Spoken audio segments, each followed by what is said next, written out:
મીણબત્તી બનાવી છે, કેન્ડલ એ વેક્સ છે એટલે આખું વ્હાઈટ આવે. આ તો કલર વાળો થઈ ગયો છે. આની અંદર નાખીએ એટલે આ ઓગળી જાય, હા ઓગળી જાય. પછી એનાથી એકદમ લિક્વિડ ફોર્મમાં આવી જાય ત્યારે અમે આમાં પ્રિન્ટ કરીએ. આનાથી એક હેન્ડથી થાય, બીજો બ્લોકથી થાય. હા આ નીડલ છે, નીડલથી થોડીક ઝીણું કામ થાય અને આ બ્રશ છે એનાથી થોડુંક જાદુ થાય.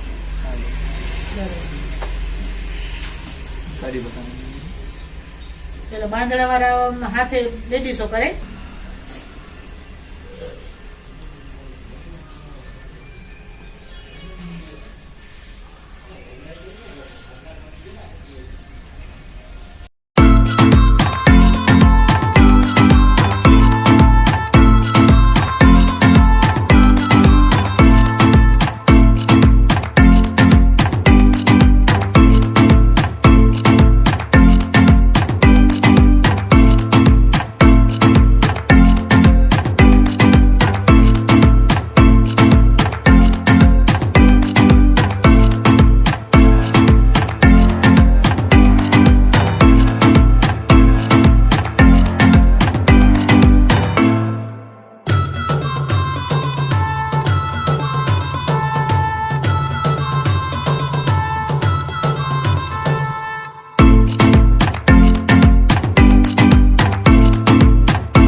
આ થઈ ગયા એના પછી ત્યાં કલરમાં જાય.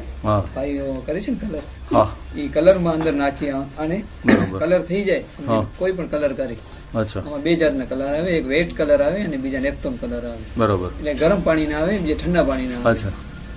જે કલર કરી એ કલર કરી લઈએ પછી એને થોડોક ઓણામાં રાખી દઈએ એટલે પાણી બધું નીકળી જાય. બરોબર. અને એને ગરમ પાણીની ટાંકી છે એની અંદર નાખી એટલે લગભગ એનું ટેમ્પરેચર 100 ડિગ્રીની માથે હશે. બરોબર. 100 ની આસપાસ હોય એટલે આ બધું જે મીણ છે બધું નીકળી જાય કાપડમાંથી અને પ્રિન્ટ આવી જાય, એકદમ રેડી થઈ જાય. એના પછી સૂકવી નાખી ત્યાં ગ્રાઉન્ડમાં સૂકી નાખી એટલે આખું તૈયાર થઈ જાય. બરોબર. હવે તમે આમાં કલર કર્યો, આ મીણ છે કલર કર્યો એટલે આમાં કલર આવી જશે અને આ પછી તમે ગરમ પાણીમાં નાખશો એટલે આ મીણ નીકળી જશે. તો આ જે બાકી ભાગ રહી ગયો એમાં ટપકા થઈ જાય. આ જે વ્હાઈટ માં કરે છે ને એ બધા એ ડિઝાઇન આવી જશે, એ ખાલી થઈ જશે. ઓકે. અને બાકીનું જે કાપડ છે એના માટે કલર આવી જશે. આ વ્હાઈટ રહેશે.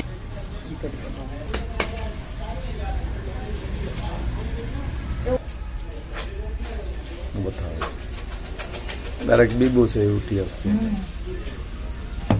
આવી રીતે આમ લગાવીને ડિઝાઇન આવી જાય. ડિઝાઇન થઈ ગઈ. આખું ફૂલ થઈ જાય.